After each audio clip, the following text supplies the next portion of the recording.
Assalamualaikum warahmatullahi wabarakatuh. Bismillahirrahmanirrahim. Manusia modern hari ini itu cirinya adalah cemas. Kita ini kan kalau mulai berpikir serius tentang kehidupan di muka bumi ini, biasanya terus hasilnya cemas. Kita cemas nanti ada perang yang menghancurkan segalanya, kita cemas krisis lingkungan, polusi udara, air yang cemar, kita cemas dengan kelangkaan sumber daya alam, kita cemas dengan problem, pokoknya banyak, kita isinya cemas-cemas. Ini kira-kira cucuku keturunan yang kesekian masih bisa menikmati ini apa enggak ya, masih bisa ketemu air bersih apa enggaknya, masih udaranya masih jernih apa enggak, dan macam-macam. Kita hari ini banyak cemas. Ini saja sudah menunjukkan bukti ini problem besar kita hari ini. Jadi buktinya ya manusia modern itu hidupnya serba cemas. Berarti ada masalah memang dengan kehidupan kita selama ini. Kata Syed Hussein Nasr, sumber masalahnya itu bukan karena kita ini underdevelopment, kita ini terbelakang, tapi justru manusia itu overdevelopment, terlalu sangat maju. Mikirnya kemajuan, temuan baru, inovasi terus-menerus sampai lupa dengan manfaat, maslahat, relevansi, kesinambungan, dan lain sebagainya. Kita ini mikirnya pingin maju terus, temuan baru, inovasi baru. Nggak pernah mikir efeknya, manfaatnya, bahayanya. Jadi ternyata sumbernya bukan underdevelopment tapi overdevelopment. Bukan karena kita ini tidak ngerti apa-apa, terbelakang, tapi kita terlalu maju. Jadi banyak temuan-temuan, ya memang baru sih, sebelumnya tidak ada, tapi ternyata efeknya banyak negatifnya. Nah itu analisisnya Syed Hussein Nasr. Nah, akarnya apa problem overdevelopment ini? Akarnya adalah polusi jiwa manusia modern. Dari mana polusi jiwa itu muncul? Dari orang modern sendiri yang cara berpikirnya menyingkirkan yang metafisik, menyingkirkan yang ilahiyah, menyingkirkan hal-hal religius, spiritual dari kehidupannya. Kata Syed Hussein Nasr, manusia modern mencoba hidup dengan roti semata, membunuh Tuhan, anti akhirat, desakralisasi alam untuk dieksploitasi secara membabi buta dan penuh kesewenang-wenangan. Ini kita sudah bolak-balik mendengar kalimat-kalimat ini, bagaimana orang-orang manusia merasa dirinya lah yang paling mampu, yang paling kuasa mengatasi segalanya, melupakan Tuhannya. Alam diposisikan hanya sebagai pelayannya.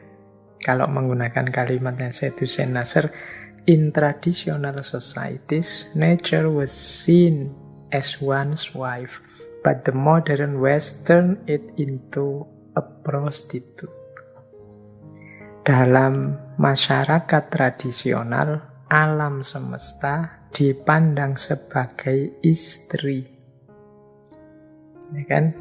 Istri itu kan dibersamai, dibahagiakan, dinikmatkan, kemudian menikmati hidup bersama-sama, itu kan istri.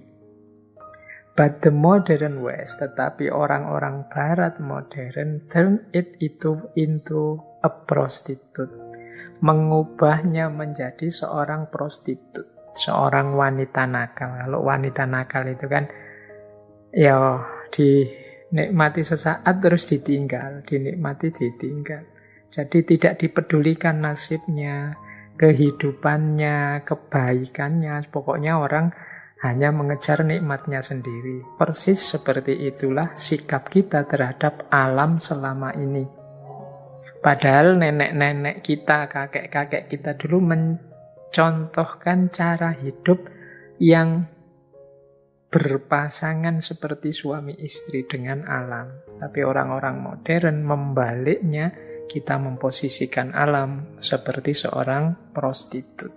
Kita hanya ingin menindas, mencari kenikmatan kita sendiri tanpa memikirkan nasibnya. Nah, ini akar masalah problem ini. Saya sudah kelihatannya menjelaskan panjang lebar ketika kita membahas tentang Saintia Sacra. Jadi kita tidak harus berlama-lama membahas ini. Berarti secara problematik manusia itu punya problem mental dan cara berpikir yang salah di hadapan alam. Manusia overdevelopment, kemudian menyisihkan dimensi-dimensi spiritual ilahiyah dari kehidupannya. Kemudian merasa bisa, merasa mampu hidup sendiri tanpa dukungan yang selainnya, baik itu alam maupun Tuhan. Ini yang disebut antroposentris. Dan memposisikan alam sebagai seorang prostitut, bukan sebagai wife. Ini akar-akar masalahnya. Inilah nanti sehingga Sayyid Hussein Nasr menyimpulkan orang modern itu bukan filosofia tapi misosofia.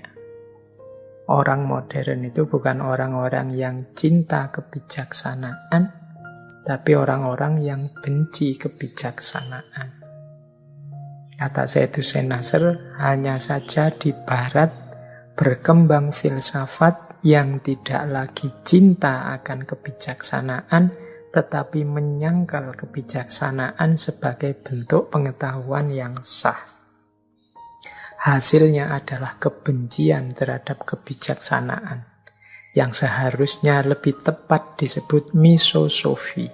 Secara harafiah berarti kebencian terhadap sofia, kebijaksanaan. Dan inilah karakter manusia modern yang saya sebut tadi dengan kelemahan-kelemahannya. Orang-orang modern cenderung mendewakan sainsnya, mendewakan akal pikirannya. Ini nanti yang disebut oleh Sayyid Hussein Nasr sebagai saintisme. Manusia dianggap valid cara berpikirnya kalau mengikuti standar-standar, cara-cara, prosedur yang mereka sepakati dan mereka anggap sebagai ini yang ilmiah, ini yang masuk akal, inilah sains. Yang tidak cocok dengan standar-standar itu kemudian dianggap sesuatu yang meaningless. Meaningless itu tidak ada artinya, tidak ada gunanya, tidak masuk akal, tidak ilmiah. Kita kan sering mengkeret, kita sering minder kalau sudah dicap, ini tidak ilmiah, ini omong kosong saja. Ini cuma pseudosains, tidak kayak sains dan seterusnya. Jadi bukan filosofia, bukan cinta kebijaksanaan, tapi justru misosofia. Jadi bukan berarti sains itu salah, tapi sains yang dikembangkan dengan cara misosofia, membenci kebijaksanaan-kebijaksanaan yang dianggap tidak cocok dengan sains.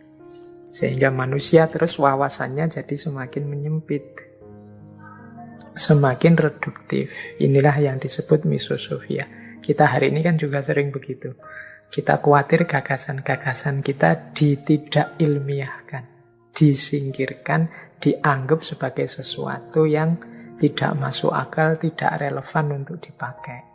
Hanya karena standar cara berpikir kita beda dengan standar cara berpikir mereka. Ini yang sering disebut sebagai misosofia. Nah, sekarang kita masuk ke isu lingkungan. Mengapa sih kok manusia modern itu sampai segitunya pada alam, sampai serepresif itu dalam menguras potensi sumber daya alam tanpa mempertimbangkan keberlangsungan jangka panjang. Tidak hanya merusak alam, tapi juga membunuh dirinya sendiri. kalau menurut Saidusen Nasr, semua itu berawal dari manusia modern yang anti metafisika, kemudian meminggirkan Tuhan dari lingkungannya. Tadi kan mulai minggu-minggu kemarin kita definisikan ekosistem itu keluarga lingkungan kita. Semua yang ada di dalamnya adalah keluarga kita. Nah, manusia modern, ya kita sebut saja manusia modern tertentulah, atau manusia modern sebagian besar lah dulu di awal modern, biar tidak ada yang tersinggung. Khawatirnya teman-teman, saya juga modern Pak, saya tidak begitu. Kadang-kadang teman-teman cara menanggapinya kan begitu. Tidak, maksudnya secara umum, manusia modern itu, kenapa dia sampai senekat itu, sekejam itu, tidak peduli itu pada alam, karena mereka meminggirkan Tuhan sebagai bagian dari ekosistemnya. Jadi mereka menyisihkan lingkungan ilahiyah. Mereka melihat lingkungan itu ya hanya materi, baik hidup maupun tidak hidup yang ada di sekelilingnya. Jadi mereka tidak melihat bahwa apapun yang ada di sekelilingnya itu adalah anugerah Tuhan atau manifestasi dari hadirnya Tuhan. Jadi kalau versinya Saidusen Nasr, justru akar pertama mengapa manusia itu kemudian kok lepas kontrol menjadi zalim terhadap alam lingkungan sekelilingnya, karena mereka menyingkirkan Tuhan sebagai bagian keluarga ekosistem. Menyingkirkan yang sakral, yang ilahiyah dari bagian lingkungan. Nah, ini yang terjadi. Ini kalau ada yang tanya, apa masyarakat tradisional? Tidak begitu, Pak. Ya, kalau dari masyarakat tradisional kan sering kita lihat praksis-praksis kearifan spiritual sehubungan dengan alam.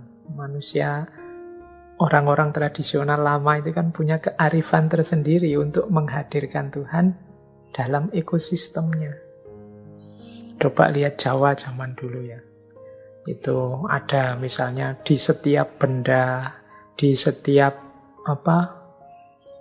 mungkin binatang, tumbuhan, benda apapun, di situ dianggap ada dayanya, ada kekuatan spiritualnya, sehingga tidak boleh sembarangan, tidak boleh.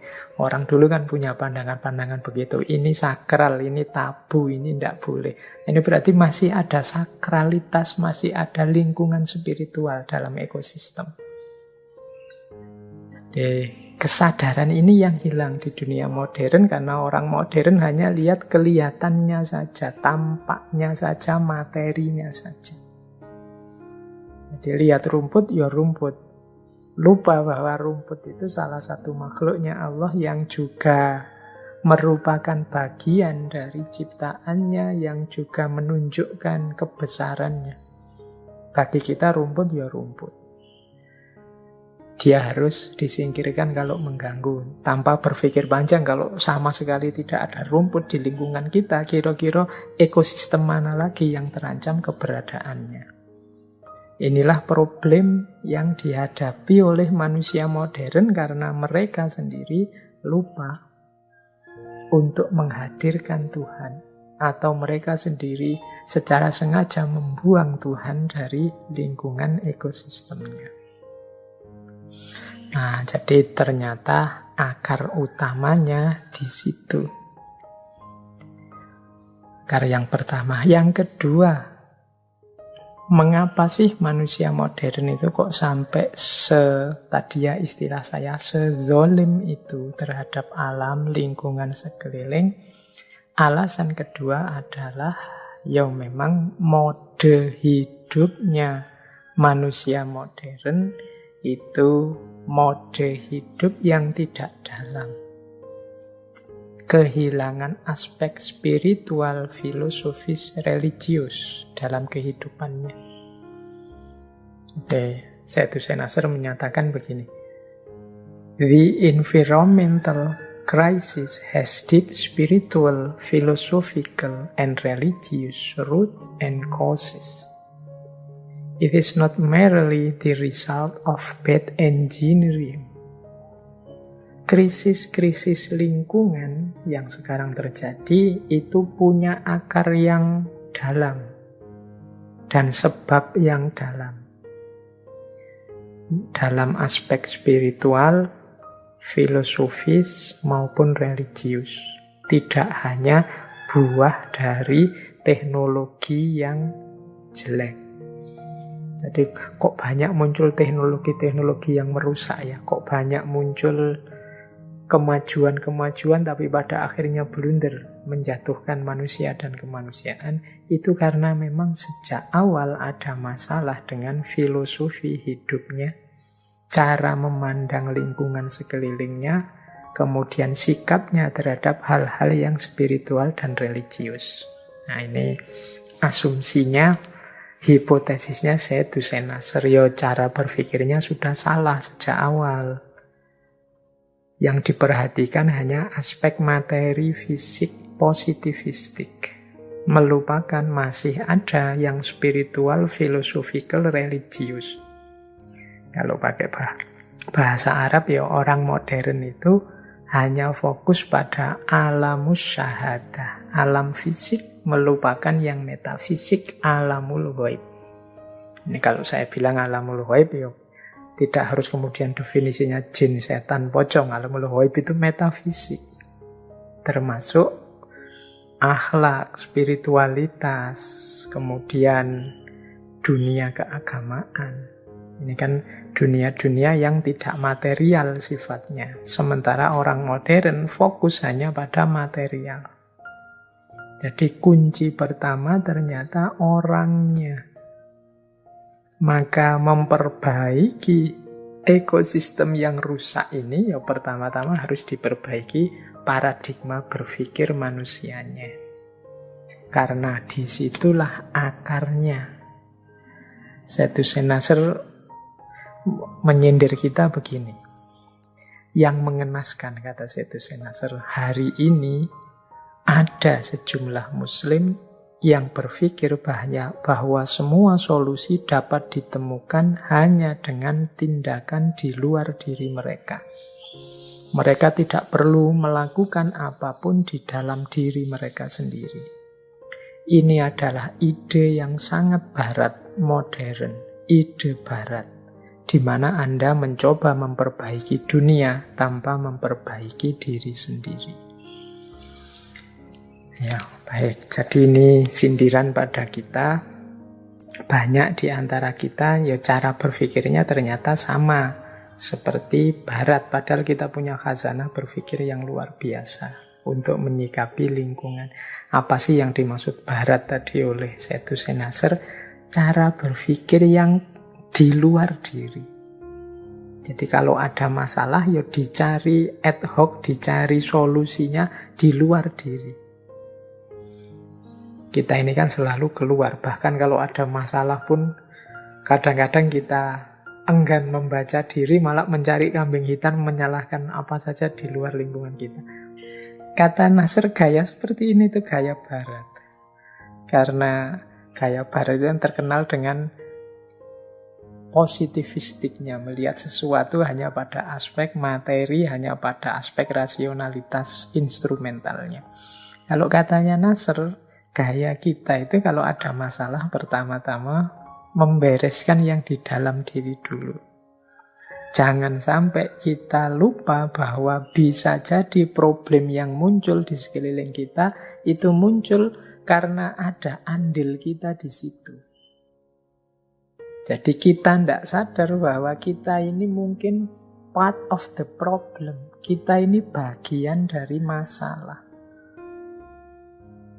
Oleh karena itu, pertama-tama kalau ada masalah, ayo kita introspeksi dulu, melihat dalam diri kita sendiri dulu. Jangan sampai kita sudah marah-marah kemana-mana, mengkambing hitamkan apapun atau siapapun, ternyata kita juga andil dalam lahirnya problem-problem peradaban manusia hari ini. Nah, ini kalimat dari Nasr ini secara langsung menyindir kita bahwa banyak loh meskipun ini umat Islam yang cara berpikirnya seperti itu. Jadi gayanya seperti orang yang dikritik. Kita kan sering mengkritik Barat sebagai sumber kerusakan lingkungan sumber. Sehingga lingkungan sekeliling kita ini banyak rusak. Tapi coba kita sendiri berpikir, jangan-jangan kita juga ikut andil di situ. Ikut andil melahirkan kerusakan-kerusakan di sekeliling kita, entah kita sadari atau tidak. Nah, ini saya tertarik ada satu kalimat dari Syed Hussein Nasr dari buku Young Muslim's Guide to the Modern World. Kata Nasr begini, para cendekiawan Muslim harus mempelajari seluruh sejarah ilmu periode Islam secara lengkap dan tidak hanya bab dan periode yang dianggap mempengaruhi ilmu pengetahuan Barat. Para cendekiawan Muslim juga harus mempresentasikan tradisi sains Islam dari sudut pandang Islam itu sendiri dan bukan dari sudut pandang saintisme, rasionalisme, dan positivisme yang mendominasi sejarah sains di Barat sejak berdirinya Islam. Disiplin ini muncul pada awal abad ke-20 di Eropa dan Amerika. Jadi maksudnya Syed Hussein Nasr itu, kita ini mbok yo menggali lagi khazanah-khazanah keilmuan Islam. Jangan hanya dipotong pada bagian tertentu. Kita ini kalau saya bilang kejayaan keilmuan Islam atau khazanah keilmuan Islam itu kan bayangannya biasanya pada masa keemasan zaman Abbasiyah ketika sains di dunia Islam berkembang pesat, kemudian sains inilah yang diwarisi dan dilanjutkan oleh Barat. Kita selalu melihat ke situ, zaman kejayaan itu. Bab yang kita anggap inilah nanti yang dilanjutkan oleh Barat dengan sainsnya. Kata Syed Hussein Nasr, mbok yo kita baca semua sejarah intelektual Islam. Biar kita tidak terjebak di bagian sejarah yang itu saja. Mengapa jangan terjebak di situ? Bagian sejarah yang kita sebut era keemasan itu hanya babak tertentu dengan gaya tertentu keilmuan dalam Islam. Yang ini memang nanti dilanjutkan oleh Barat. Di dunia Islam masih sangat kaya dengan gaya berpikir, dengan gaya keilmuan. Yang tidak hanya gaya saintifik seperti sains modern itu. Kita masih punya Persia, kita masih punya tradisi mistik, tradisi fikih, tradisi kalam yang sangat luas, yang tidak sesederhana era keemasan dengan perkembangan sainsnya. Nah, ini yang oleh Syed Hussein Nasr disebut nanti tradisi.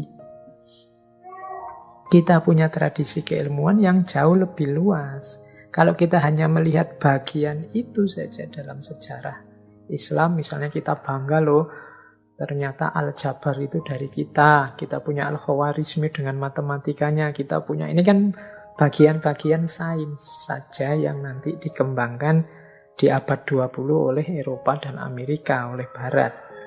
Kata Syed Hussein Nasr, mbok yo kita belajar babak keilmuan yang lain dalam sejarah Islam. Toh Islam ini kaya sekali dengan tradisi keilmuan. Tidak hanya itu.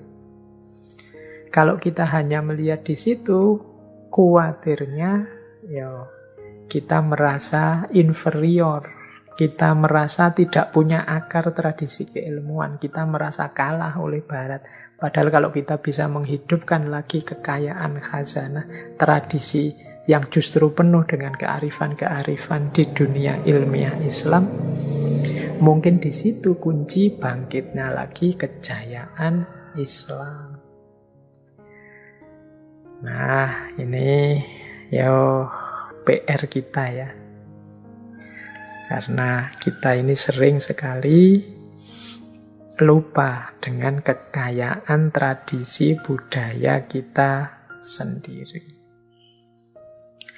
Oke, teman-teman, ini sindiran dan juga masukan dari Syed Hussein Nasr. Mengapa kok kemudian sikap kita terhadap alam ini agak kacau? Ya karena ternyata kita sendiri yang keliru menggunakan cara berpikir atau paradigma berpikir.